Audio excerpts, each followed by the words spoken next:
हाँ तो बच्चों, DVSK इंटर कॉलेज के यूट्यूब चैनल पर आपका स्वागत है। आइए, मैथ में कक्षा 12 में हम पढ़ रहे थे आव्यूह, और उसमें पढ़ाया जा रहा था आपको कि आव्यूहों का सहखंडज क्या होता है, कैसे निकाला जाता है। तो हमने उस पर आपको सहखंडज के बारे में बताया था, उस पर क्वेश्चन हुए थे, एग्जाम्पल हमने आपको बताया था कि कैसे हमको निकालना रहेगा। अब उसके आगे आज चलना है हमको कि प्रतिलोम क्या होते हैं, आव्यूहों के प्रतिलोम, व्युत्क्रम। ठीक, यानी हमको आज जानना है कि ए इनवर्स क्या होता है। अगर कोई आव्यूह दिया है तो उसका व्युत्क्रम आव्यूह कैसे निकालेंगे। और शायद हमें आपको याद होगा, पिछले वीडियो में हमने आपको ये भी बताया था कि अगर आपको सहखंडज निकालना आ गया, आव्यूह का सहखंडज आ गया निकालना, तो प्रतिलोम भी आ जाएगा, क्योंकि उसी से रिलेटेड है बेटा। ठीक, अब आइए देखते हैं, हमें पता है क्या निकालना है। आव्यूह चैप्टर हमारा चल ही रहा है। आव्यूह में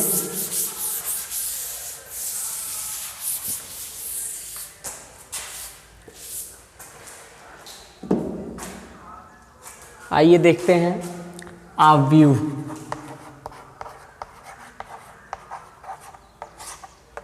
आव्यूह में टॉपिक क्या है? आव्यूह का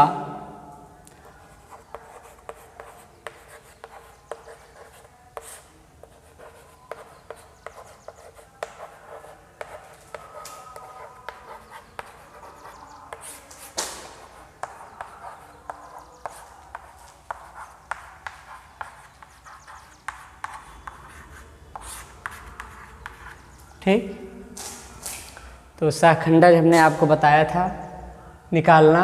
अब आज उसी के आगे चलते हैं कि प्रतिलोम क्या होता है। प्रतिलोम यानी व्युत्क्रम। प्रतिलोम का मतलब कोई आव्यूह है, अगर ए दिया है तो इसका क्या निकालना होगा? A inverse.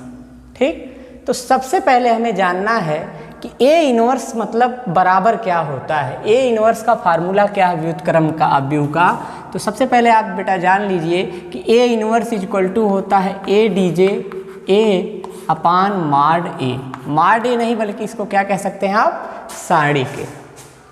आपको बात समझ में आ रही होगी।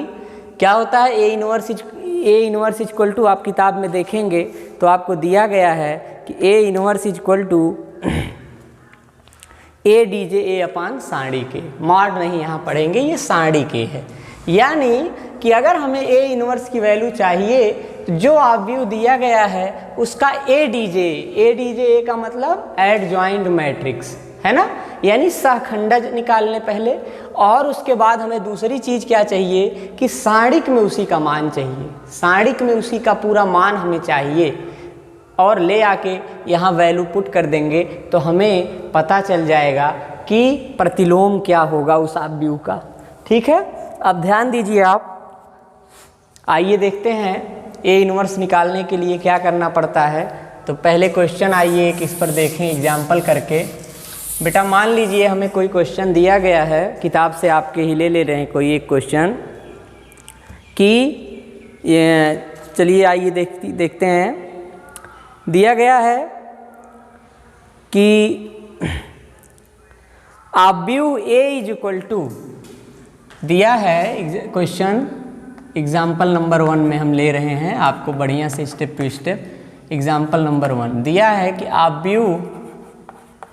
आव्यूह ए इज इक्वल टू, आव्यूह में दिया गया है पंक्ति में 1 0 -1, यानी 1 0 ऋण 1। ठीक, फिर दिया है 3 4 5, और उसके बाद 0 ऋण 6 ऋण 7, 0 ऋण 6 ऋण 7 दिया गया है। ठीक, अब हमें इसमें क्या निकालना है? कह रहा है, बताया है आपसे एक आव्यूह ए इज इक्वल टू इतने का सहखंडज आव्यूह तथा व्युत्क्रम आव्यूह ज्ञात कीजिए। तो व्युत्क्रम आव्यूह तभी ज्ञात होगा जब सहखंडज आव्यूह ज्ञात करेंगे आप। तो आइए देखते हैं, हमने आपको बताया था कि अब इसमें नियम में क्या देखना है, हमें फार्मूला याद रखना है A inverse equal to adj A upon साड़िक में ए। ये फार्मूला हमें याद रखना है। ठीक है, चलिए सबसे पहले हम सारणिक ए का मान निकालते हैं बेटा, यानी सारणिक ए बराबर जब करेंगे तो ये सारी वैल्यू जो हमारी है 1 0 ऋण 1 3 4 5 0 ऋण 6 और ऋण 7, इसको सारणिक में करेंगे। क्यों? आप पूछ सकते हैं कि सर पिछले वीडियो में तो आप सहखंडक जब निकालते थे तो इसकी ज़रूरत नहीं थी। इसकी ज़रूरत इसलिए नहीं थी बेटा क्योंकि सारणिक ए का मान उसमें नहीं चाहिए था, लेकिन आज हमको सारणिक ए का मान चाहिए, तो सारणिक ए का मान इसीलिए हम शुरू में ही निकाल लेते हैं। चलिए इसका विस्तार कर लीजिए। तो पहले 1 और गुणे ये पंक्ति छोड़ते हैं ये स्तंभ, तो 4 गुणे 7 यानी ऋण 28 और ऋण होता है लेकिन ऋण ऋण धन 6 पचे 30, ये हो जाएगा हमारा। फिर माइनस 0 0 गुणे आपको पता है ये पंक्ति छोड़ेंगे बीच वाला स्तंभ छोड़ देंगे, तो 7 तिरिक 21 यानी ऋण 21 और ऋण 0 और फिर धन नहीं बल्कि ऋण 1 ब्रैकेट में 6 तिरिक 18 ऋण 18 और धन 0। ठीक, अब हम मान निकाल लेंगे इसका, ध्यान दीजिएगा। तो 30 में से 28 गया माने 2 गुणे 1 2, ये 0 पूरा हो जाएगा और इधर में हमारा बचेगा प्लस धन 18 माने बराबर क्या बचेगा 20। सबसे पहले हम क्या करते हैं कि सारणिक ए का मान निकाल लेते हैं। अब सारणिक ए का मान 20 आ गया। अच्छा, एक चीज़ और ध्यान देंगे, अगर कभी सारणिक ए का मान 0 आ गया तो आप जान लीजिएगा कि इसका जो ए इन्वर्स होगा वो क्या होगा, वो भी 0 होगा, ये ध्यान दीजिए। लेकिन 0 नहीं आया तो अब आप स्टेप शुरू करेंगे। इतना करके हम इसको मिटा दे रहे हैं। अब ये मान याद रखना है आपको कि सारणिक ए का मान हमको मिल चुका है 20, क्योंकि बेटा बोर्ड पे जगह कम है जिससे एक ही बार में क्वेश्चन हो जाए हमारा। आइए अब लिखते क्या हैं, आपको पता है इसमें A11 निकालते हैं। A11 बराबर हमने पिछले वीडियो में बताया था कि प्लस से शुरू होता है, प्लस माइनस ऐसे चलता है। पहला प्लस में रहेगा, है ना, प्लस में क्या रहेगा A11 का मतलब 1 के लिए। 1 के लिए मान क्या होगा, देखिए सारणिक में क्या लिखते हैं 4 5 ऋण 6 ऋण 7, ये पिछले वीडियो में बताया गया है। तो इसका मान हल करेंगे तो आ जाएगा 7 चौक 28 यानी ऋण 28 धन 30 बराबर 2 आ गया A11। इसी तरह सारा मान निकालते हैं। A12 बराबर ऋण में, दूसरा 0 है यहाँ, तो 0 के लिए कौन कौन लिया जाएगा, आप जान रहे हैं कि ये उपसारणिक निकाल रहे हैं सह गुणनखंड। तो 0 के लिए आपका 7 तरीके मतलब यहाँ 3 लिख दीजिए, 5 लिख दीजिए, 0 और ऋण 7 बराबर ऋण, इसका यहाँ गुणा तो 7 तरीके 21 माने ऋण 21 और धन 0 बराबर धन 21 के। ठीक, A13 निकालेंगे। A13 बराबर धन का नंबर है, फिर सारणिक में A13 यानी ऋण 1 के लिए मान क्या होगा 3 4 0 ऋण 6 बराबर 6 तरीक 18 ऋण 18 धन 0 बराबर ऋण 18। A21 निकालते हैं, सब आपको पिछले वीडियो में बताया गया है। A21 का मान मतलब 3 के लिए क्या होगा, बीच वाली पंक्ति छोड़ेंगे, पहला स्तंभ तो 0 ऋण 1 और यहाँ ऋण के साथ 0 ऋण 1 0 ऋण 1 ऋण 6 ऋण 7।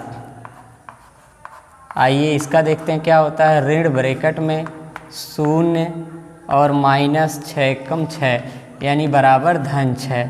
ठीक, फिर A22 निकालेंगे। A22 बराबर 22 के लिए मतलब 4 के लिए मान क्या होगा, 4 के लिए बीच वाली पंक्ति और बीच वाला स्तंभ छोड़ देंगे दूसरा, तो 4 के लिए मान हमारा बचेगा क्या क्या 1 ऋण 1 0 ऋण 7 और यहाँ धन के साथ 1 ऋण 1 0 ऋण 7 बराबर ब्रैकेट में, ब्रैकेट नहीं बल्कि धन है तो ऋण 7 और ऋण धन 0 बराबर ऋण 7, ये मान आ गया। फिर इसी तरह हम क्या निकाल लेते हैं, A22 हुआ है, A23 निकाल लेंगे। A23 बराबर क्या आएगा, धन ऋण धन ऋण धन, फिर ऋण का नंबर है। A23 का मान ये 23 का मतलब 5 के लिए, तो तीसरा स्तंभ दूसरी पंक्ति छोड़ देंगे। तीसरा स्तंभ दूसरी पंक्ति 1 0 0 ऋण 6, 1 0 0 ऋण 6 का मतलब हो गया हमारा ऋण 6 ऋण 0 बराबर धन 6। ठीक, 5 के लिए हो गया ये 23, 1 0 और 0 ऋण 6। फिर A31 निकाल लेंगे। A31 का मतलब धन में कौन शून्य के लिए लिया जाएगा, तो शून्य के लिए आपका देखिए तीसरी पंक्ति पहला स्तंभ छोड़ देंगे तो बचेगा 0 ऋण 1 और A31 के लिए लिया जा रहा है ना, पहली पंक्ति पहला स्तंभ तीसरी पंक्ति 0 ऋण 1 4 और 5, इसको विस्तार में करेंगे तो 0 धन 4 बराबर 4 के। फिर हमारा A32 बराबर ऋण के साथ सारणिक में ऋण 6 के लिए A32 यही है, ऋण 6 के लिए तीसरी पंक्ति दूसरा स्तंभ 1 ऋण 1 3 5, 1 ऋण 1 3 5 बराबर ऋण 5 धन 3 1 के 3 का मतलब धन 3 बराबर ऋण 8। फिर A33 हमारा कितना हो जाएगा, धन के साथ A33 ऋण 7 के लिए हमारा तीसरी पंक्ति तीसरा स्तंभ छोड़ देंगे 1 0 3 4, 1 0 3 4, यही ना A33 के लिए है ना। अब इसी को भी विस्तार करेंगे तो 4 ऋण 3 0 बराबर 4 के ना। अब आव्यूह में लिखने पर, आव्यूह में लिखने पर ये सारे मान जो है आव्यूह में जब लिखे जाएंगे, माना b बराबर आव्यूह में क्या क्या लिखिए, एक तरफ से 2 21 ऋण 18, 2 21 ऋण 18, फिर हमारा 6 ऋण 7 6, 6 ऋण 7 6 और 4 ऋण 8, 4 ऋण 8 4। ठीक, ये हो जाएगा। अच्छा, तो ए डी जे ए मतलब एडजॉइंट मैट्रिक्स क्या होता है, ए डी जे ए बराबर बी का परिवर्त आव्यूह, परिवर्त आव्यूह। ये भी आपको पता है, भूलना एक भी स्टेप नहीं है। यानी ए डी जे ए बराबर हमारा क्या हो जाएगा, बी का परिवर्त करने पर क्या होगा, पंक्ति को स्तंभ बनाइए तो 2 21 ऋण 18, 6 ऋण 7 6, 4 ऋण 8 4, ये हो गया बी का परिवर्त आव्यूह। ठीक है, अब देखते हैं कि हमें ये बी का परिवर्त आव्यूह मिल गया। ठीक है, 2 क्या मिला, 2 6 4 21 ऋण 7 ऋण 8 ऋण 18 6 4, ये मिला। अब हम आगे क्या करते हैं बेटा कि हमारा देखिए फार्मूले में क्या था, A inverse equal to A D J बटे सारणिक में, यही था। तो क्या करना है, इसमें आपको कोई दिक्कत ही नहीं है। अब सीधे आपको मान रख देना है, यानी कि आपका हो जाएगा A inverse is equal to, अतः करके ए इनवर्स बराबर ए डी जे ए अपान सारणिक में ए, यानी ए इनवर्स बराबर आपका कितना, ए डी जे ए का मान, पहले सारणिक ए का मान क्या आया 20, मतलब 1/20 और बेटा आव्यूह में 2 6 4 21 ऋण 7 ऋण 8 और ऋण 18 6 4, यही। ठीक, आपका यही आंसर हो जाएगा। तो आपको देखिए क्या करना है, कोई दिक्कत ही नहीं है। प्रतिलोम या व्युत्क्रम जिसको कहते हैं, उस आव्यूह को निकालने के लिए कोई भी काम नहीं ज़्यादा करना है। जो हम सहखंडज में करते थे वही यहाँ भी करना है, यानी सहखंडज निकालेंगे और सिर्फ एक मान इसमें एक्स्ट्रा हो रहा, कौन सा, सारणिक ए का, तो वो पहले निकाल लीजिए। उन्हीं मानों को आप व्यूह में ना रख के सारणिक में रख लीजिए, और सारणिक में रखने के बाद जब आप हल करके विस्तार करके मान निकाल लेंगे तो सारणिक ए का मान निकल जाएगा। और सारणिक ए का मान निकला तो आपका ए डी जे बराबर वही फार्मूला ही हमारा तुरंत, ए डी जे माने सहखंडज, यानी सहखंडज अगर आपको आ गया तो प्रतिलोम यानी व्युत्क्रम आप व्यूह निकालने में भी आपको दिक्कत नहीं होनी चाहिए। मुझे जहाँ तक लग रहा है कोई दिक्कत नहीं। फिर से एक बार देख लीजिए क्या करते हैं, क्वेश्चन देखते हैं। जब अगर उसका व्युत्क्रम निकालना है, अगर सहखंडज केवल निकालना है तो यही सारा काम यहाँ तक कर लेंगे, यही आंसर आ गया। अगर हमें व्युत्क्रम भी कहा है तो सबसे पहले जो आप व्यूह में दिया गया है मान उसको सारणिक के अंदर रख लेंगे, उसके बाद विस्तार करके सारणिक ए का मान निकाल लेंगे। स्टेप से देखते जाइए। सारणिक ए का मान जो भी आएगा उसको एक तरफ रख के अब हम वही फिर काम ए डी जे मतलब A11, A12, A13, A21, A22, A23, A31, A31, A32 सब हम स्टेप से निकालेंगे। उसको एक जगह आप व्यू में लिख लेंगे बेटा, और किसी के बराबर मान लेंगे, जैसे हमने B के बराबर माना रख के। तो ए डी जे ए बराबर जो होता है वो होता क्या है, मतलब B का परिवर्त आप व्यू। तो B का परिवर्त होने का मतलब क्या है कि जो पंक्तियां हैं उनको स्तंभ में कर दिया गया, ए डी जे ए आ गया। इसके बाद अगला स्टेप हमारा आंसर है। क्या आंसर है, ए इनवर्स बराबर ए डी जे अपान सारणिक के हमको पता है, तो हम ए डी जे ए का मान रखेंगे और सारणिक के का मान तो 1/20।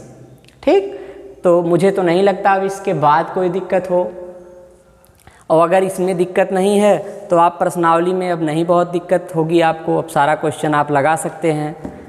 कहीं अगर परेशानी होती है तो आप कमेंट करके बताएंगे, या कहिए तो एक आध क्वेश्चन और ले लिया जाए। वैसे मुझे पता है कि आपको नहीं दिक्कत होने वाली। देखिए 4E में सब में वही पूछा है, सहखंडज आप सहखंडज निकालना, फिर उसके बाद किसी में कह दिया कि ए का व्युत्क्रम ज्ञात कीजिए, है ना। कोई क्वेश्चन ऐसा नहीं है अब जो नहीं आ जाएगा। हाँ, एक क्वेश्चन यहाँ है, देखिए बेटा 14 नंबर क्वेश्चन हम आपको बता रहे हैं, प्रश्नावली 4E का 14 नंबर क्वेश्चन। आइए देख लेते हैं 14 नंबर क्वेश्चन में क्या कह रहा है, थोड़ा सा आप ध्यान दीजिए। 4E का 14 नंबर क्वेश्चन।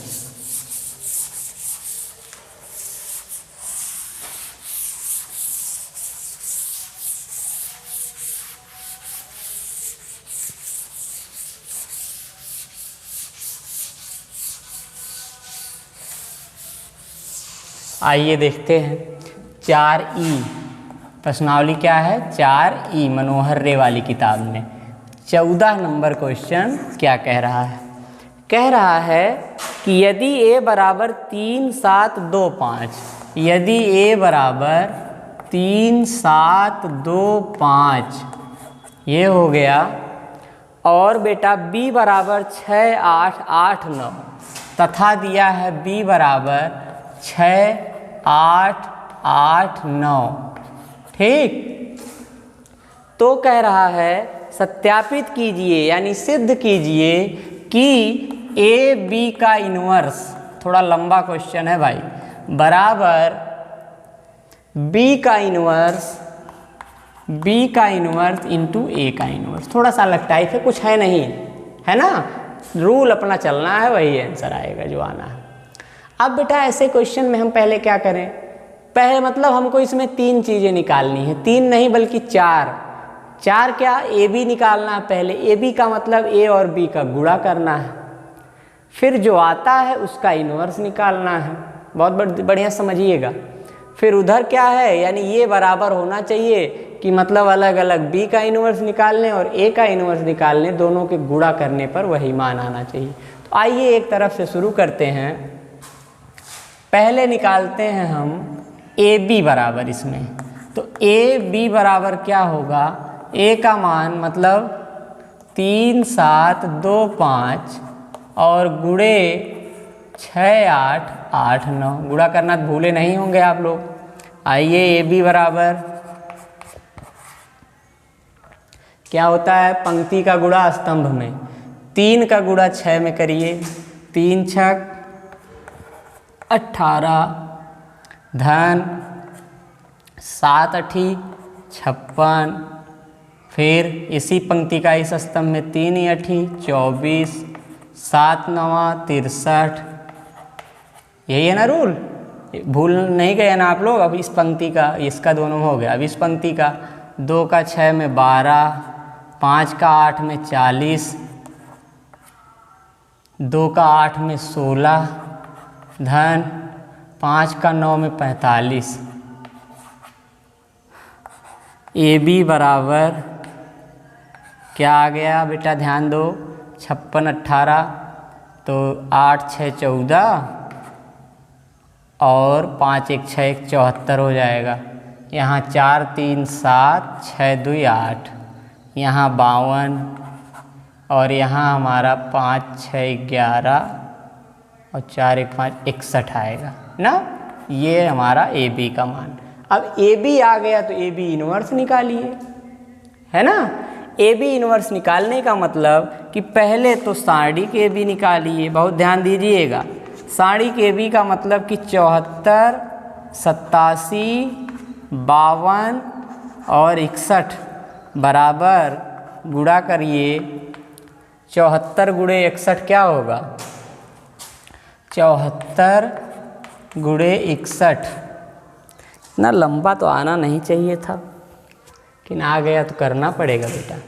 1 का 4 में 4, 1 का 7 में 7, 6 का 4 में 24, 6 का 7 में 42 2 44। तो 4 यहाँ 7 4 11 5 4 45 14, 45 14 माइनस 52 87 का गुणा करिए, ये और बड़ा आएगा। 87 गुणे 52, 2 का 7 में 14, 2 अठी 16 1 17, 5 सते 35 और 3 5 सते 35, 5 3 गया हासिल, 5 अठी 40 3 43, 4 7 5 12 के 2 हासिल 1 5 4 45 24, 45 24 ये आ गया। बराबर क्या लिख सकते हैं, ऋण में घटाएंगे तो ऋण 10 आया। क्या आ गया, ऋण 10 आ गया। ठीक, अब आगे चलेंगे, ध्यान दीजिए। सारणी के का मान निकल गया, तो जब सारणी ए का मान हमारा निकल गया तो अब इसके बाद हमें क्या करना है, इसके शाखंडज निकालने हैं ना। तो आइए ए 11 निकाला जाए। ए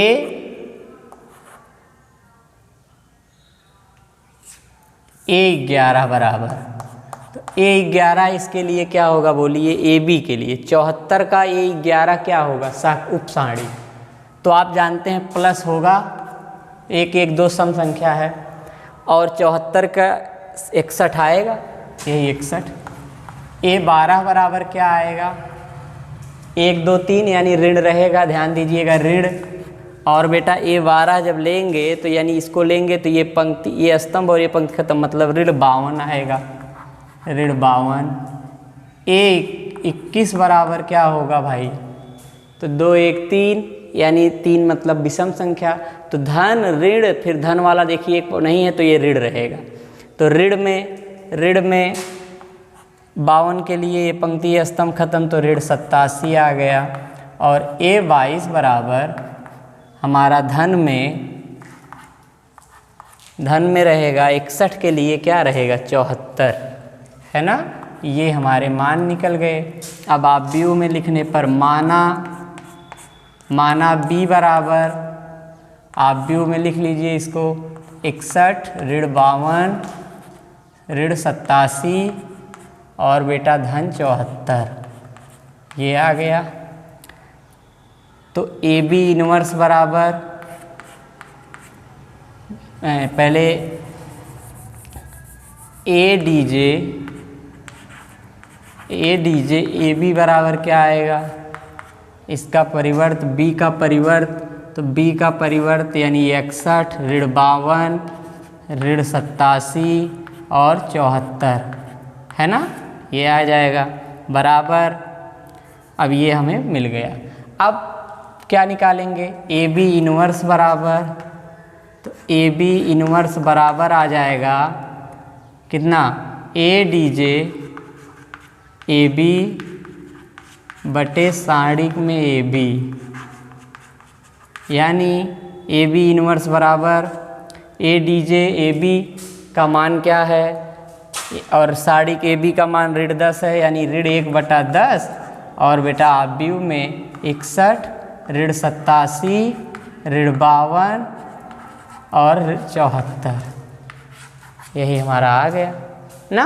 अब ए बी इनवर्स जब निकल गया तो अब अलग अलग ए बी इनवर्स और ए इनवर्स निकाल लें। आइए करते चलिए, उसको वहीं रहने दीजिए छोड़ के।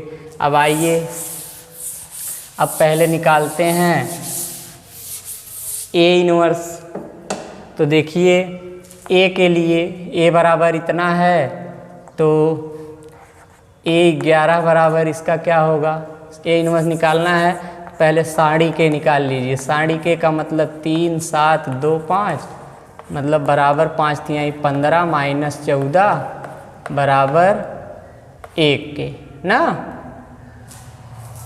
साड़ी ए बराबर आ गया। अब इसी के लिए ए 11 निकालेंगे, तो धन में ए 11 5 आएगा, ए 12 7 के लिए क्या होगा, ए 12, तो ए 12 माने ये छोड़ा जाएगा, ऋण 2, फिर धन ऋण, फिर धन, फिर इसका मतलब ये ऋण में, तो ए 21 बराबर ऋण 7, 2 के लिए देखिए ये ख़त्म ये ख़त्म, और ए 22 बराबर हमारा 3 बचेगा धन में, धन ऋण धन। ठीक, अब हमारा ये मान आने के बाद हम देखेंगे कि हमें क्या निकालना है। जब ये निकल जाता है तो हमको क्या मिलता है, फिर माना ना, ध्यान दीजिए, माना यहाँ लिखते हैं, माना b बराबर, इसको आप व्यू में लिखिए, 5 ऋण 2 ऋण 7 और 3, ये आ जाएगा। अब ए डी जे ए बराबर क्या होता है, b का परिवर्त मतलब 5 ऋण 2 ऋण 7 और 3, लंबा है बस और नहीं कुछ प्रोसेस इसका। तो ए इनवर्स बराबर हो गया, मतलब इतना बटा 1, यानी केवल 5 ऋण 7 ऋण 2 और 3, ये हमारा ए इनवर्स निकल गया। ठीक, आप मिटाते चल रहे हैं हम। अब फिर इसके बाद ये मान सिर्फ केवल छोड़ दीजिए। अब आइए, ये निकाले थे, अब इसी के साथ हम बी इनवर्स निकाल लें। ध्यान से देखिएगा, बी इनवर्स निकालने के लिए क्या करना होगा, पहले साड़िक बी का मान निकाल लें। साड़िक बी बराबर, साड़िक में 6 8 8 9, ठीक, साड़िक बी का मान क्या होगा, 9 6 54 8 28 64 बराबर ऋण 10 के। चलिए भैया, अब ऋण 10 आ गया साड़िक बी का मान। अब इसके लिए भी ए 11 क्या आएगा, धन में 9 6 के लिए देखिए, ए 12 बराबर 8 के लिए कौन आएगा, ऋण 8, धन ऋण धन फिर ऋण, यानी ए 21 बराबर ऋण इसके लिए 8, और ए 22 बराबर 22 9 है, धन में रहेगा, धन ऋण धन, तो 9 के लिए कौन रहेगा, 6। ठीक, अब आइए, माना अब यहाँ b है तो b मत लीजिए, कुछ और मान लीजिए। माना x बराबर, आप व्यू में इसी को लिखेंगे 9, आप व्यू में 9 ऋण 8 6। ठीक, तो b A D J B बराबर, ए डी जे बी बराबर हमारा इसका परिवर्त आव्यूह यानी 9 ऋण 8 ऋण 8 9 ऋण 8 ये हो गया, फिर ऋण 8 6 यानी वही रहेगा, आ गया। अब फिर क्या निकालेंगे, बी इनवर्स निकालेंगे। तो बी इनवर्स बराबर हमारे पास क्या मिलेगा बेटा, बी इनवर्स बराबर 10 वहाँ पहले से यानी ऋण 1/10 और 9 ऋण 8 6। अब देखिए ए इनवर्स बी इनवर्स दोनों निकल गए ना, और हमारा एक पक्ष ए बी इनवर्स निकला है, ए बी इनवर्स का मान निकला था। ठीक, अगर दोनों पक्ष बराबर हो जाता है गुणा करा दिया जाए। अब आइए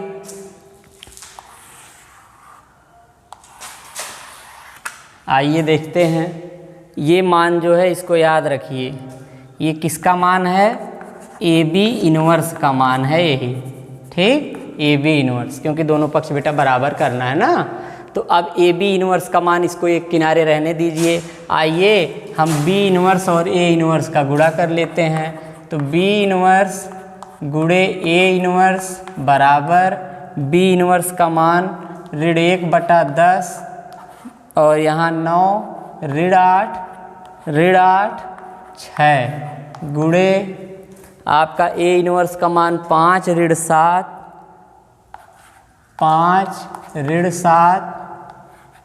और ऋण 2 3 ये हो जाएगा। अब गुणा कराइए, ऋण 1/10 को ऐसे बाहर रखिए, यहाँ गुणा कराएंगे तो 9 का 5 में 45, फिर ऋण 8 का ऋण 2 में धन 16। ठीक है, फिर इसका इसमें यानी 9 सते 63 ऋण 63 और 8 एक मिनट, इस पंक्ति का 9 पचे 45 और धन 8 दूनी 16, ये सही, धन नहीं बल्कि ऋण आएगा, सॉरी। देखिए ऋण धन हो रहा है और धन होता है ना, तो हाँ धन ही रहेगा। अब इस पंक्ति का इस स्तंभ में हो गया है, फिर इसी पंक्ति का इस स्तंभ में करते हैं, यानी 9 का 7 में ऋण 63 और ऋण 8 का 3 में ऋण 24, ये हो जाएगा। और हमारा फिर दूसरी पंक्ति का ऋण 8 का 5 में ऋण 40 और 6 का 2 में ऋण 12, और फिर इसका इसमें जब करेंगे तो ऋण 8 सते 56 माने धन 56 और 6 त्रिक 18 धन 18, ये आएगा बराबर ऋण 1/10 और यहाँ 6 5 11 4 1 5 1 6 61 आ गया, 4 3 7 और 6 2 8 ऋण 87, 40 12 ऋण 52 और यहाँ 8 6 14 4 हासिल 1 5 1 6 1 7 74। देखिए आपके पास ए बी इनवर्स का मान यहीं पड़ा हुआ है ऋण 1/10 और हमारा बी इनवर्स ए इनवर्स दोनों का मान आ गया। अतः LHS बराबर किसके है, RHS के। यही हमें सत्यापित करना था, तो दैट प्रूव हो गया। ठीक, अब दैट प्रूव हो गया तो इसमें कोई दिक्कत आपको होनी नहीं चाहिए, नियम पर ही चलना है। तो बेटा अगर आप मेहनत करेंगे तो ये पूरी एक्सरसाइज खत्म हो जाएगी। अब आव्यूह द्वारा रेखीय युगपत समीकरणों का हल अगला टॉपिक है, तो हम अगले वीडियो में आपको इसको बताएंगे कि जब समीकरण दिए होते हैं तब उसका हल कैसे करते हैं। ठीक, बहुत बहुत धन्यवाद। सब लोग मेहनत करिए, पूरी एक्सरसाइज लगा लीजिएगा। जहाँ दिक्कत होगी कमेंट में बताइएगा, मैं वहाँ उसका सलूशन करूँगा।